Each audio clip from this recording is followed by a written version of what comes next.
Assalamualaikum warahmatullahi wabarakatuh. Bismillahirrahmanirrahim. Nahmaduhu wa nusalli wa nusallimu ala rasul. Asyhadu an la ilaha illallah wa asyhadu anna Muhammadan abduhu wa rasuluh. La haula wa la quwwata illa billahil aliyyil azim. Alhamdulillah, saudaraku dimanapun Anda berada, jumpa lagi dengan kami dalam channel yang sama, dalam program yang sama, yaitu program Ta'lim wa Ta'alum, program belajar dan mengajar.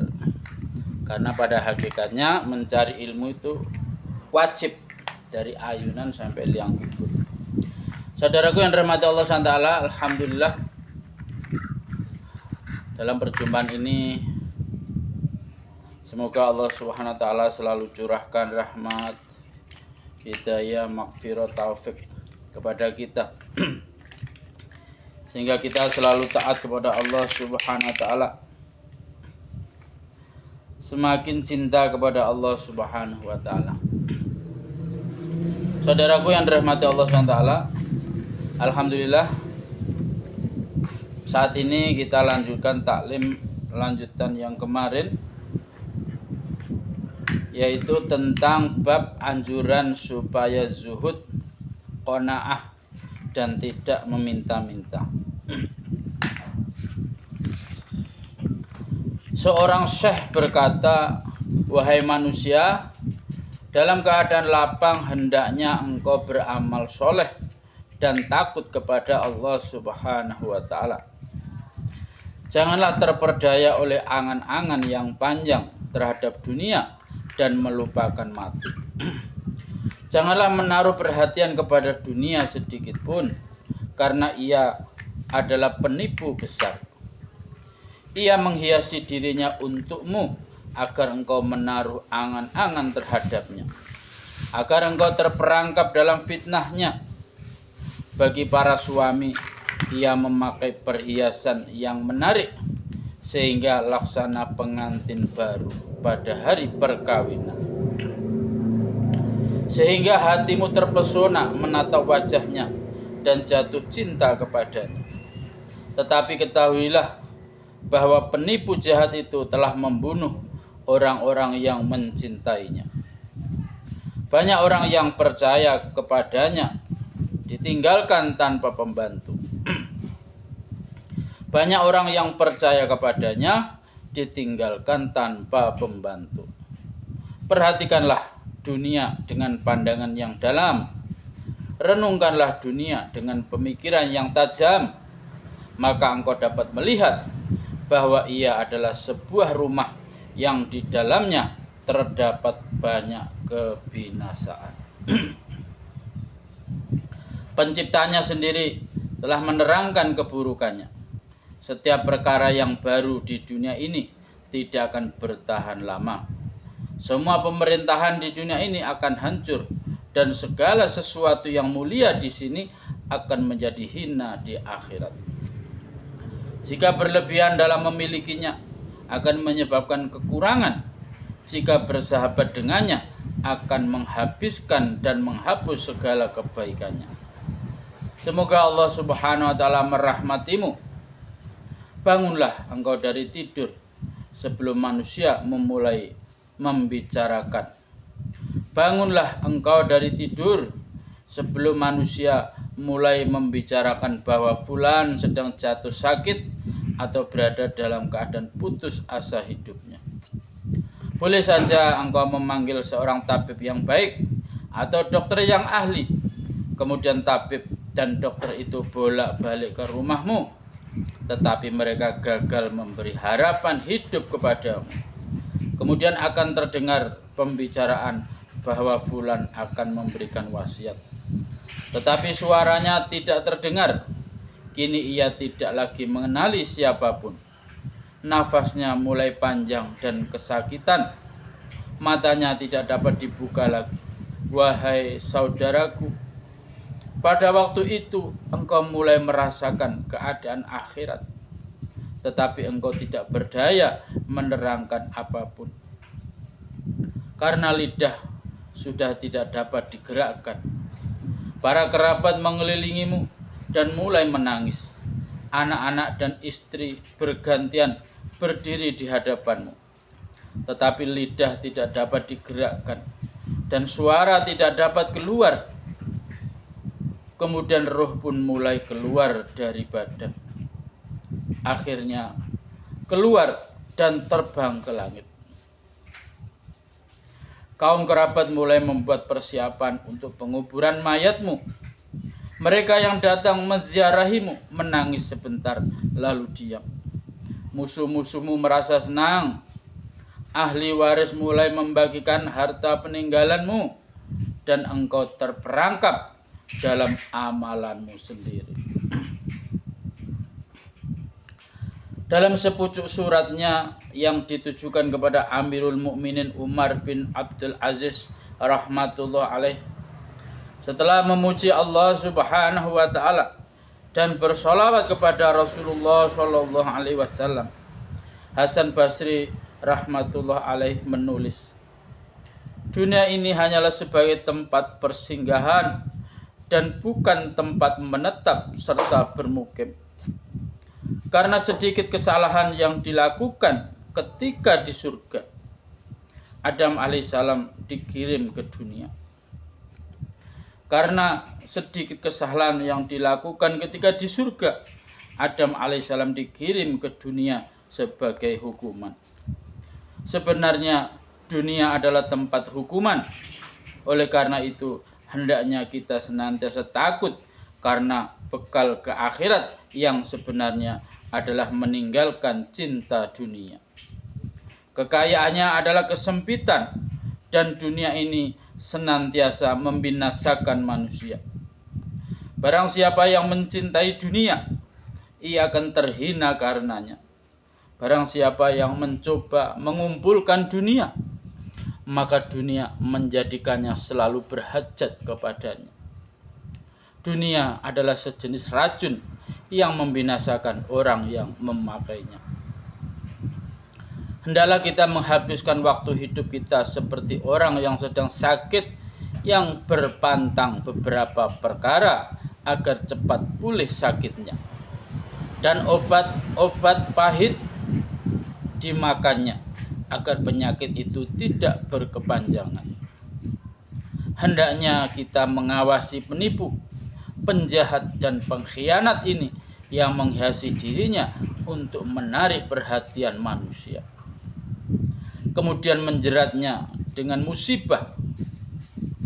Dunia mengunjungi orang yang menimbulkan harapan untuk memilikinya, tetapi si hina ini tetap memusuhi semua orang. Yang sangat mengherankan, ternyata tidak ada orang yang tinggal di dunia ini yang mau mengambil pelajaran dari orang-orang yang tidak mengambil pelajaran.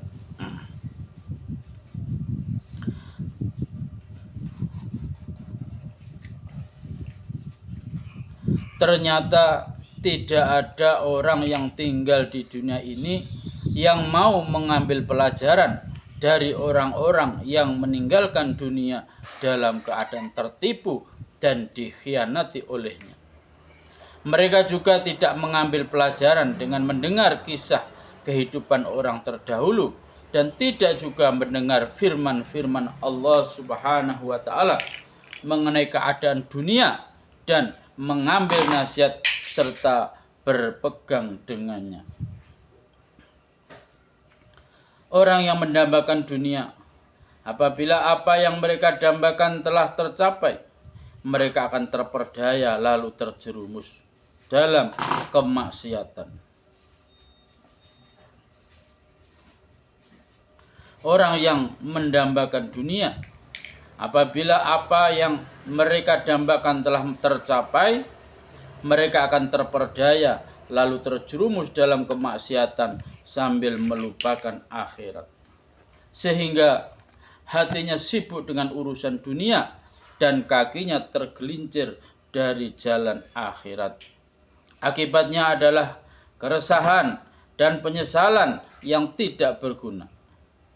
Menjelang mati, kebimbangan terhadap dunia mengelilinginya dan ia dikuasai oleh keresahan karena kehilangan semua yang dimilikinya.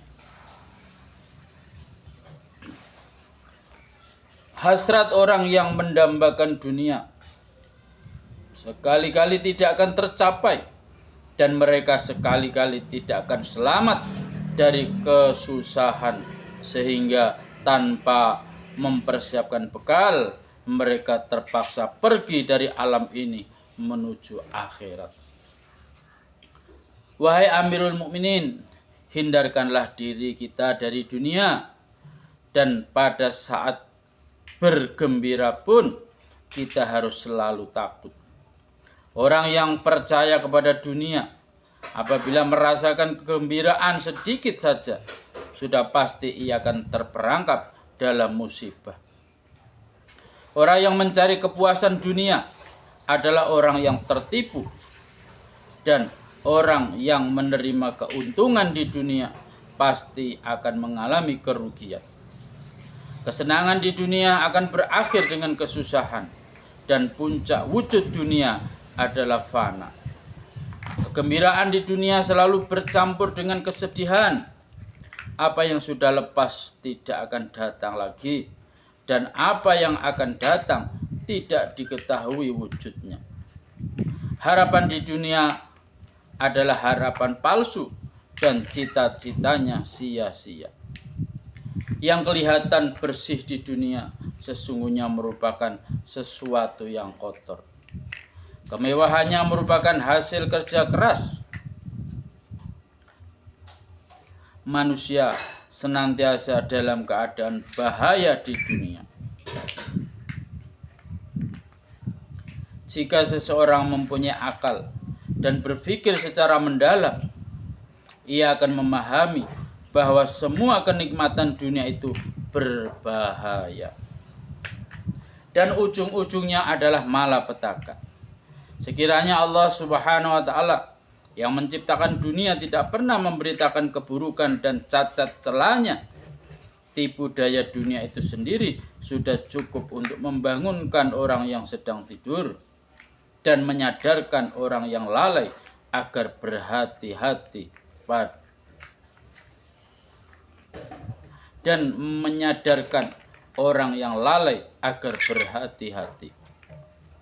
Padahal Allah Subhanahu wa Ta'ala telah memberi peringatan dan nasihat bahwa di sisinya dunia tidak bernilai, dan setelah menciptakannya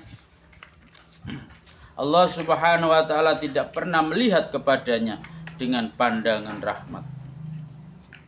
Dunia pernah mendatangi Rasulullah Shallallahu Alaihi Wasallam beserta semua khazanahnya, lalu menawarkan diri untuk berkhidmat kepada beliau.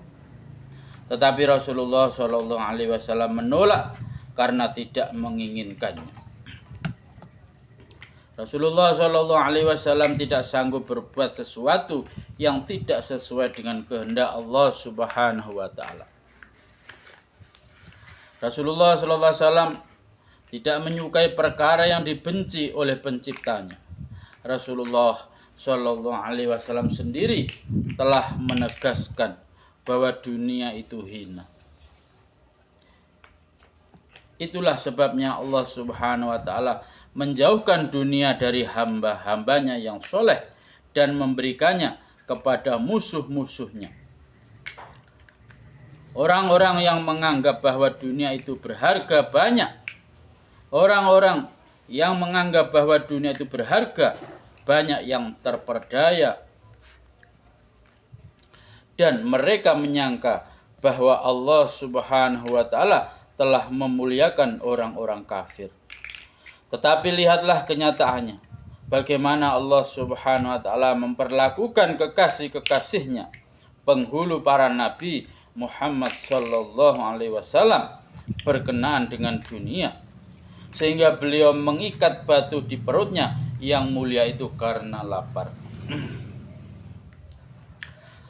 Masya Allah, Alhamdulillah, saudaraku yang dirahmati Allah SWT. Demikian tadi taklim hari ini.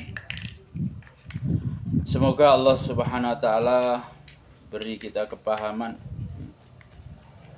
dan niat untuk mengamalkan dan menyampaikan kepada saudara-saudara kita yang belum mendengar. Di-share video ini ke teman-teman kita agar sama-sama tahu bagaimana tipu daya dunia, sehingga kita saling ingat mengingatkan, saling terselamat dari tipu dunia dan sukses menuju surganya Allah Subhanahu wa taala. Saudaraku yang dirahmati Allah Subhanahu wa taala, tak lupa kami Al-Fakir mohon didoakan selalu agar selalu istiqomah dalam iman dan dalam usaha atas iman. Saudaraku yang dirahmati Allah Subhanahu wa taala, untuk sempurnanya majelis kita tutup doa kifarah majelis. Subhanallah bihamdihi, subhanakallahumma bihamdika, asyhadu an la ilaha illa anta, astaghfiruka wa atubu ilaik. Wassalamualaikum warahmatullahi wabarakatuh.